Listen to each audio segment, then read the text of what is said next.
long-term care and Medicare. Hi, this is Kathy Mikowski. I'm the owner of CB Health Insurance, and this is the CB Health Insurance YouTube channel. Welcome. Today's video is going to go over long-term care and Medicare. First and foremost, what is long-term care? Second of all, how does Medicare cover it? And if they don't cover it, what do I do? Third of all, what are the chances of having a long-term care claim? And last but not least, how do you find care? So stay tuned, but if you're new to our channel watching for the first time, don't forget to subscribe. If you like this video, be sure to hit the bell so that you can get future notifications when we release new videos, which is about twice a month. Tell your family and friends and give us the thumbs up if you like the video. Now, on to today's video. Let's start with long-term care and Medicare. What is long-term care? Let's define it, right? Long-term care is someone or a claim who needs assistance with activities of daily living. ADLs is what we often refer to.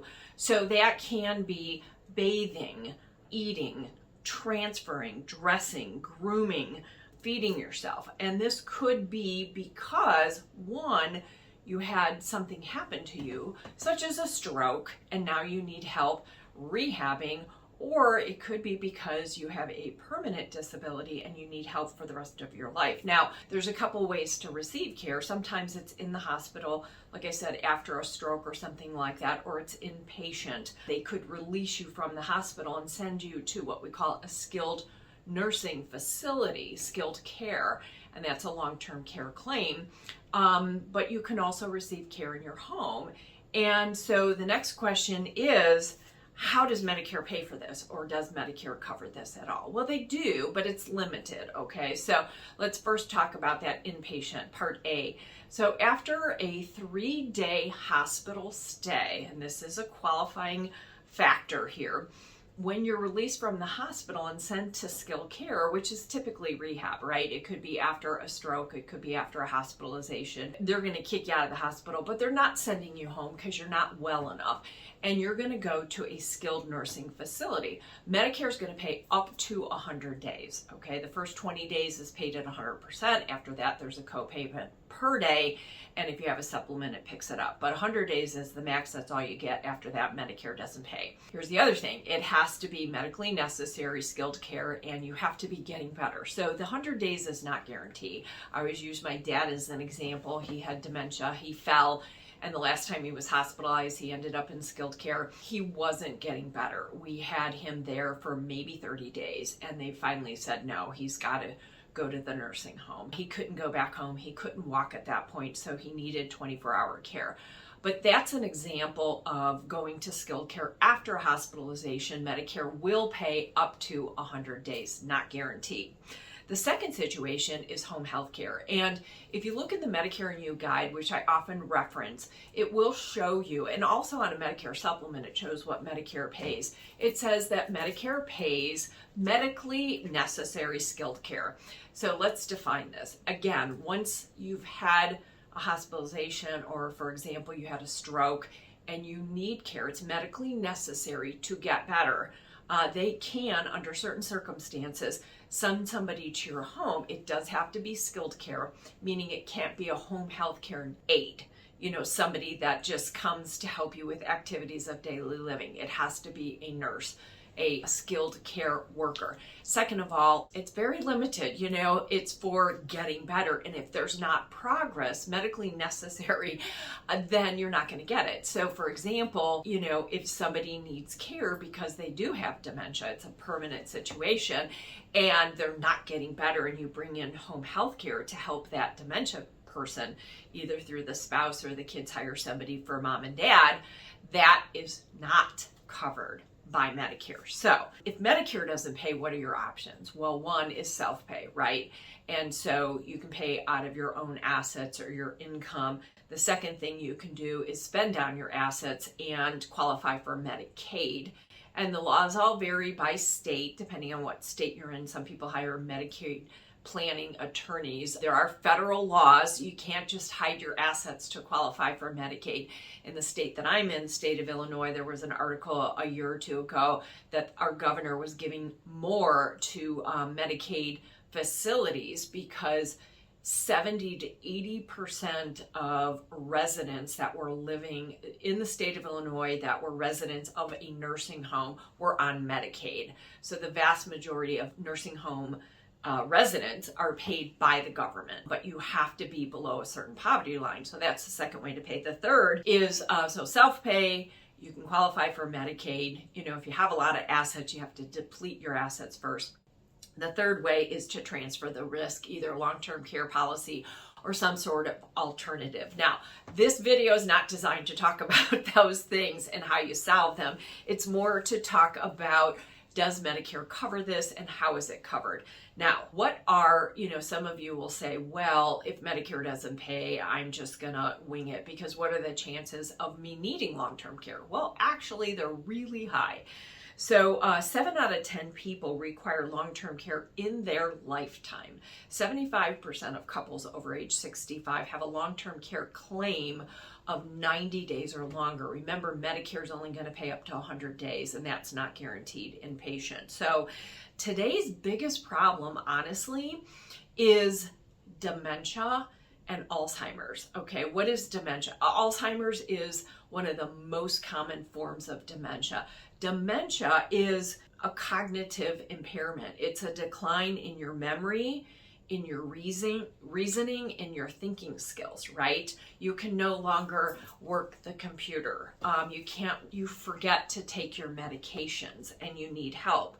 And so Alzheimer's happens to be the number one type of dementia. There's different types of dementia, but 60 to 80% of people that are diagnosed with dementia actually have Alzheimer's. And if you go to the Alzheimer's website, some more statistics that are kind of scary. 2/3 of them are women, and 11 million women are either one living with Alzheimer's or they're caring for somebody that has Alzheimer's. Could be a spouse, a loved one. That's at alzheimers.org. Now, what is the cost of care? The cost is exorbitant, and this problem is not going away. Genworth is one of the insurance companies for the longest time sold long-term care policies. My husband and I have one. They are no longer selling it, but they have a website and they have a subsidiary company that provides information by the U.S. There's a map. You can search by region for the cost of care. It's called carescout.com. And put it on the screen here, carescout.com. Now you can click on there's a little tab that says cost of care, and this organization, this website, have been doing 20 plus years of research. And so usually it's last year's numbers nationwide. And so you can, why is this a problem? Well, one, people are living longer, right? Not necessarily healthier. Two, there's an aging population. We have baby boomers that have been turning age 65 and will continue to turn age 65 daily to the tune of 10,000 baby boomers per day, all the way until the year 2030. So this huge bubble of boomers have been, are aging as part of the aging population. And the cost of care does vary by region depending where you are. So if you go to this website, you can actually type in a state, but be careful because, we're in the state of Illinois. The cost of care in Chicago is going to be different than downstate Illinois. So you want to search by region, and you can search by the type of care. So there's 3 types of care listed on the site. In-home care, where somebody's coming in, and that's home health care, right? You're not wanting to leave. And if you ask most Americans, anybody that's retiring and doing any type of planning for the future, they're going to choose to stay home as long as possible and not go to a facility. The second type is assisted living or community care, and the third is nursing home.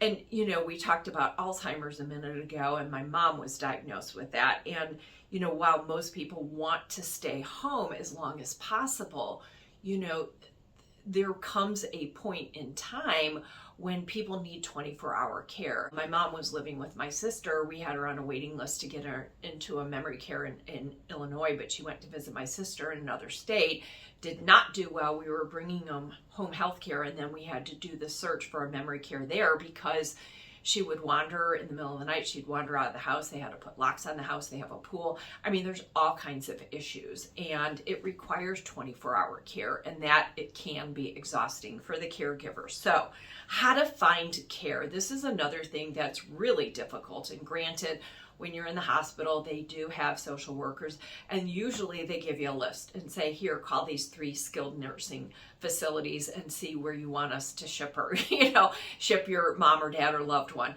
And so, the question becomes, 1, how do you pay for it? And 2, do they have a bed available? 3, do they take Medicaid? There's so many questions. And so I went through this, made a lot of phone calls, but recently learned about an attorney who's from Chicago, former attorney. He went through his own claim. Unfortunately, his name is Brad Schwartz, and he started a national organization. It's a non-for-profit. It's called Greater National Advocacy, and the website is GNANOW.org, Greater National Advocacy Now. And you can search for what we call patient advocates. When we were searching for care from the time, actually even before my parents sold their house and moved to a retirement community with the 3 levels of care, I hired a patient advocate to help me do the research, because otherwise you're doing it yourself. You're calling all these facilities, you're finding out what the price, you're finding out if you can afford it, you're finding out if they have different levels of care, what's included. And so there are patient advocates that do this. Now, this service, when you go to this website, it is a pay-for service. These are professionals, and some of them will give a free consultation, but they'll have the fee there. Many of them are former nurses. They've worked in hospitals. They're social workers. Some of them are, I don't know if there's any MDs there, but when you go to the website, you can actually search for the different types of care, and you can search by region. Ironically, when I learned about this website, it was after I had already hired a patient advocate in Florida to help with my mom's care because she was living with my sister. And I found this patient advocate on this website, which is amazing. So some of the different types of services on the website are medical guidance, special care and aging, okay? People getting older and needing different types of care. Insurance and billing, that's a big one, right? Actually, stay tuned for a future video. I'm going to be interviewing a woman that does insurance and billing claims and people on Medicare that have issues. And believe me, there's issues all the time. Wellness and lifestyle and survivor support. So, that's how you find care. So many people are living longer. They're not necessarily healthier. Many individuals are having dementia and Alzheimer's. They need assistance. Oftentimes this is not paid for by Medicare, and people learn this after the fact. So what you want to do is do the planning in advance, understand who to call when you need the care, and get some help. So we hope you found this video helpful. This is long-term care and Medicaid, Medicare, not Medicaid. And don't forget to tell your family and friends. Until next time, Kathy Bukowski, the owner of CB Health Insurance.